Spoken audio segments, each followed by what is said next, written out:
नमस्कार, day to day news Bharat में मैं साक्षी चौहान आपका स्वागत करती हूं। चलिए बात कर लेते हैं खबर की। राजस्थान की राजधानी जयपुर से एक बहुत दर्दनाक और चौंका देने वाली खबर सामने आई है। जयपुर के खो नगोरियान इलाके में एक घर के अंदर कथित रूप से चल रही पटाखा फैक्ट्री में भीषण आग लगने के बाद जोरदार धमाका हो गया।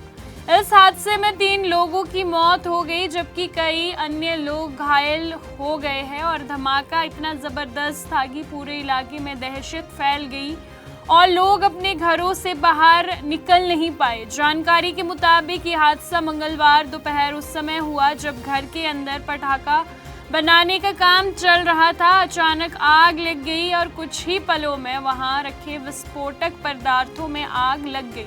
इसके बाद एक के बाद एक कई तेज धमाके हुए। धमाके की आवाज दूर दूर तक सुनाई दी और आसपास के मकानों में रहने वाले लोग घबरा गए। स्थानीय लोगों का कहना है कि पहले धुआं उठता दिखाई दिया और फिर अचानक जोरदार विस्फोट हुआ। धमाके के बाद इलाके में अफरा तफरी मच गई और लोगों ने अपनी जान बचाने के लिए घरों से बाहर भागना शुरू कर दिया। कई लोगों ने तुरंत पुलिस और दमकल विभाग को सूचना दी और घटना की गंभीरता को देखते हुए दमकल विभाग की गाड़ियां मौके पर पहुंच गई।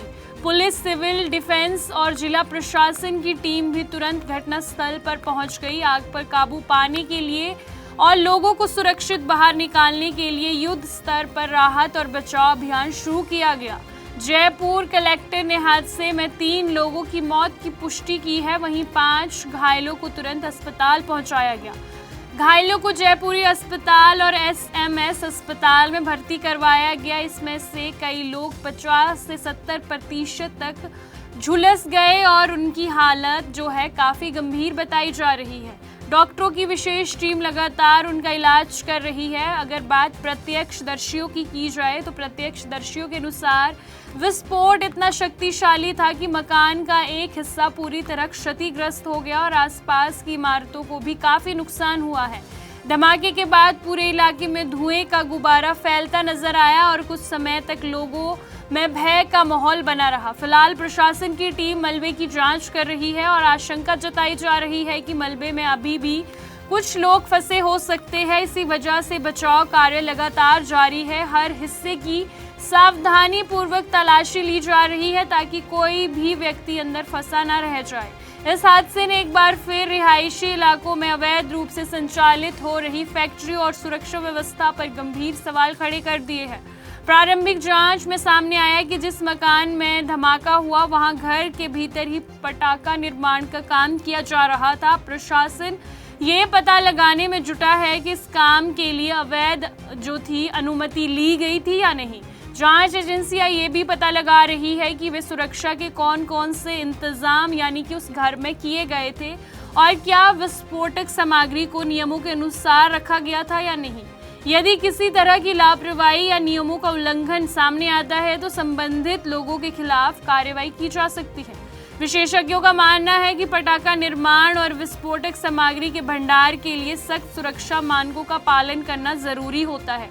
रिहायशी इलाकों में इस तरह की गतिविधियां न केवल वहां काम करने वाले लोग बल्कि आसपास रहने वाले परिवारों पर भी बड़ा खतरा बन सकता है। फिलहाल पूरे इलाके में पुलिस बल तैनात कर दिया गया है। प्रशासन लोगों से शांति बनाए रखने और अफवाहों पर ध्यान न देने की अपील कर रहा है। साथ ही हादसे के कारणों की गहन जांच शुरू की जा रही है। जयपुर का ये हादसा एक बार फिर ये सवाल खड़ा करता है कि आखिर आबादी वाले इलाकों में अवैध रूप से चल रहे ऐसे खतरनाक कारोबार पर समय रहते कार्रवाई क्यों नहीं की जाती। अगर सुरक्षा नियमों को सख्ती से पालन किया जाए तो शायद ऐसे हादसों को रोका जा सकता है। यहाँ कंस्ट्रक्शन में हम क्वालिटी से नहीं खेलते हैं। यहाँ पे कंस्ट्रक्शन फील्ड से नहीं प्रिसीजन से हो रही है। तो genesis Heights project RERA approved है, एसबीआई अप्रूव्ड है, कंस्ट्रक्शन फुल स्विंग पे है। दैट मीन्स आपकी इन्वेस्टमेंट 100% सेफ है। तो चंडीगढ़ यहाँ से मात्र 4 मिनट, एयरपोर्ट 10 मिनट की दूरी पे, decathlon, D-Mart, KFC, McD, everything within 2 minutes.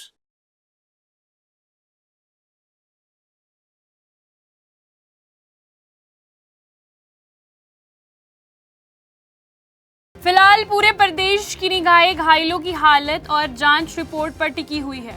उम्मीद की जा रही है कि जल्द ही हादसे के पीछे की पूरी सच्चाई सामने आएगी। आपको बता दें कि day to day news Bharat निष्पक्ष तरीके से पत्रकारिता करता है। हमारा कोई भी रिपोर्टर फील्ड में किसी से कोई उपहार या विज्ञापन स्वीकार नहीं करता और ना ही किसी को ब्लैकमेल करता। हम हमेशा दबे कुचले लोगों की आवाज़ बनते आए हैं और आगे भी बनेंगे। साथ ही हम लोकतंत्र के चौथे स्तंभ को मजबूत करने की कोशिश करेंगे। अभी के लिए फिलहाल इतना ही। देश दुनिया की तमाम खबरें जानने के लिए day to day news Bharat को देखते रहे। साथ ही हमारे चैनल को लाइक, शेयर और सब्सक्राइब करना ना भूलें। नमस्कार।